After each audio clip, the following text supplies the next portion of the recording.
Hello, YouTube world. How has everybody been? I have really missed y'all. Please leave me a comment down below and letting me know how y'all are doing. Shoot me an email if you'd like. Those always make me very happy.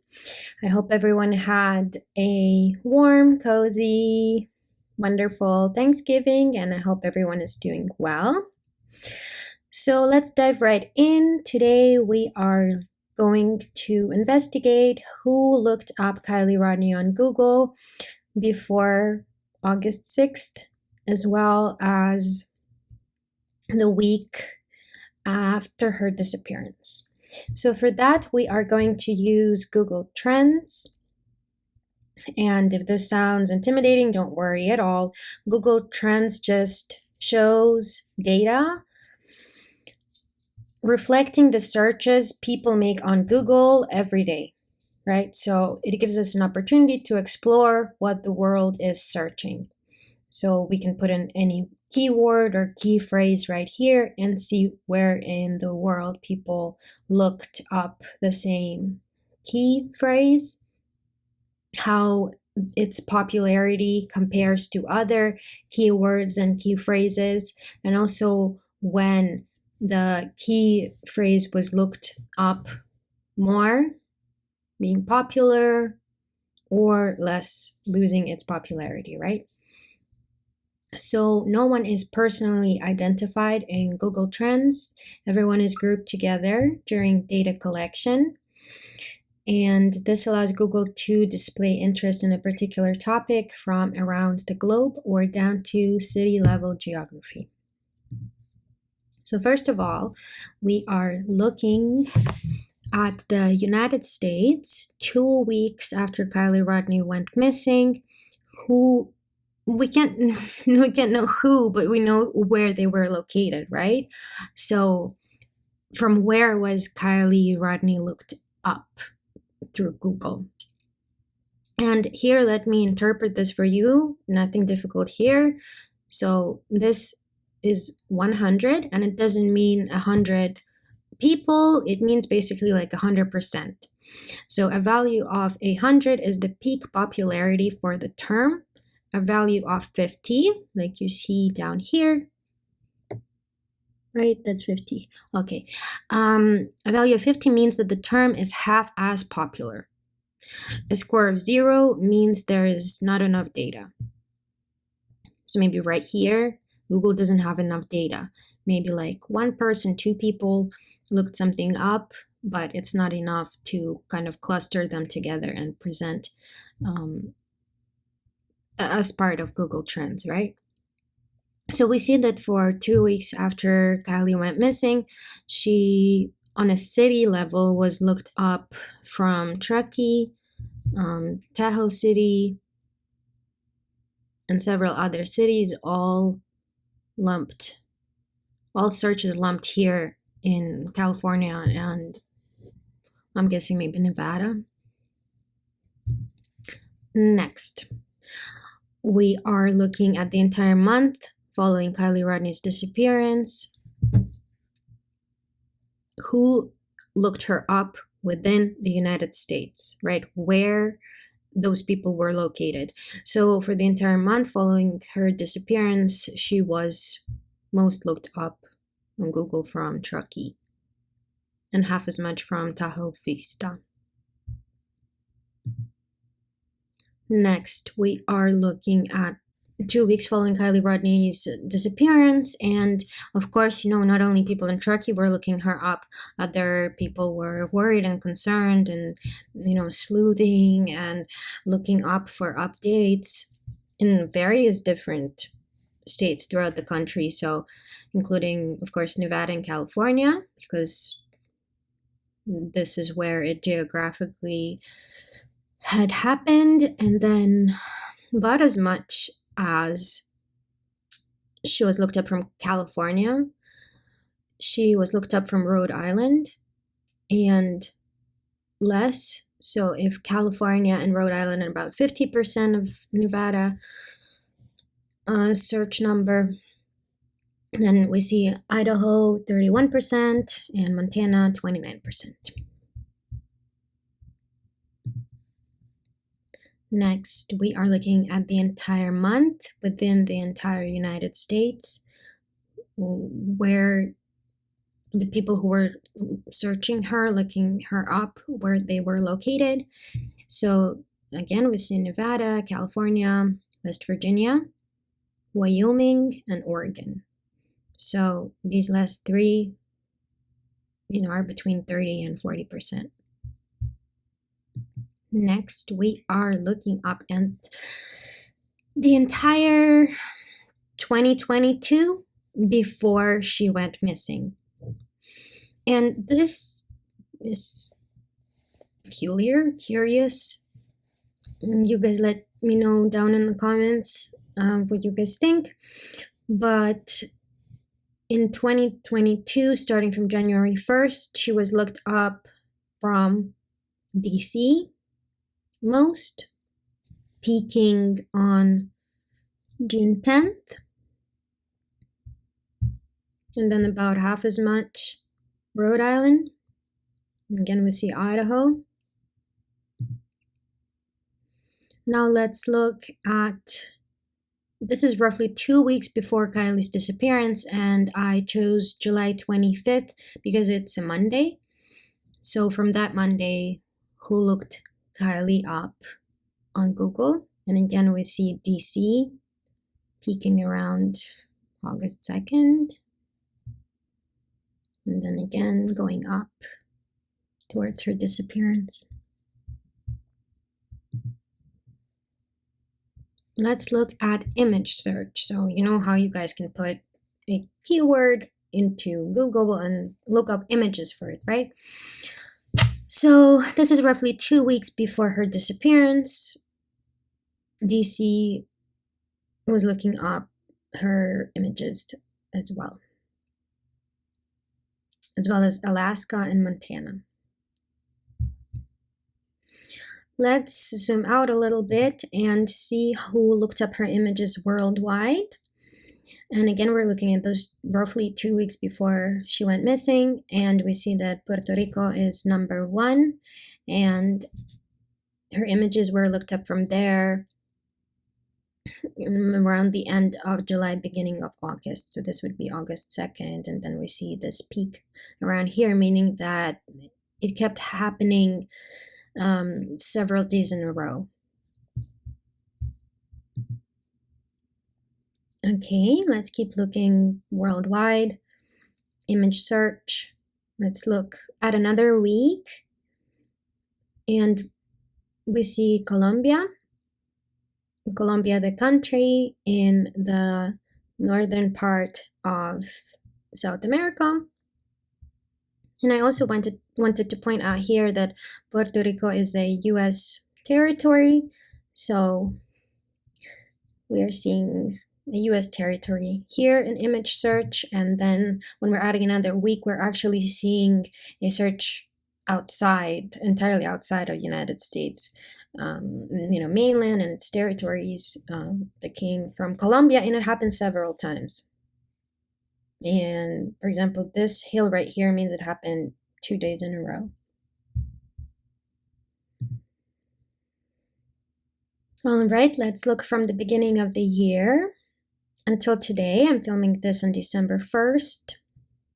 Image search worldwide. So this huge peak is when Kiely went missing, and then less and less people looked into it, and now we're about here. So most image searches up until today, starting January 1st, also happened from Puerto Rico, and then half as much in the United States. Interesting. I'm wondering if people are using VPN or something, but I do doubt it. I think Puerto Rico has similar providers, and probably they must have the same laws as the mainland, right? And I wanted to zoom into this period right here, obviously before her disappearance, because that's my focus of interest here. And she was looked up Her images were looked up starting January 1st until the day she went missing worldwide. And we are seeing Denmark, Finland, and Belgium. And for these three, I personally think, this is just my theory, that these are VPNs, because when you choose a country for your VPN, a country to go through, you want to choose a country with good data protection laws, personal protection laws, that's not gonna sell your data and give it out to everyone. So European Union is known for having strong data protection laws. So when we see countries in Europe, such as like Iceland or Denmark, Finland, Belgium, like we see here, as well as, you know, other countries like Romania, Czech Republic, etc., etc. Croatia is often picked as well, as I've seen. All right, so I think this is VPN. You might have a different theory. Totally fine. Please let me know in the comments. And she was also, so if, you know, above 80% would go to Europe or VPN countries, right? Then about like 35. Oh, my eyesight is not as good as I'm approaching this age. So Ecuador, 35. Colombia appears again with about 1/5 of the searches. And next, I'm looking at the week after Kiely's disappearance, who is looking her images up worldwide and up until the 13th of August. And here we are seeing Venezuela, Sweden. So Venezuela would be 100% and Sweden would be 25%. And then Argentina is so tiny that I would actually statistically disregard it, probably. Okay. Next, we are looking at the 2 weeks of Google image searches worldwide. And I want to remind you guys here that worldwide also includes United States. So for the week following Kiely's disappearance, no one, or not enough people, I'm guessing, were looking up her images within the United States. But people from other countries did, right? And here we do see United States. When we look at the 2 weeks of Google image searches worldwide, again, leading is Venezuela, then number 2 is Morocco, and then in the very, very end, you know, we see United States, about as much as Philippines, which is pretty random, isn't it? So this slide bothers me the most because I've really I don't like this corridor between like the US and South America and then into Africa. Moving on, look at the month prior to Kiely going missing. We're looking at image searches worldwide, and number 1 is Puerto Rico.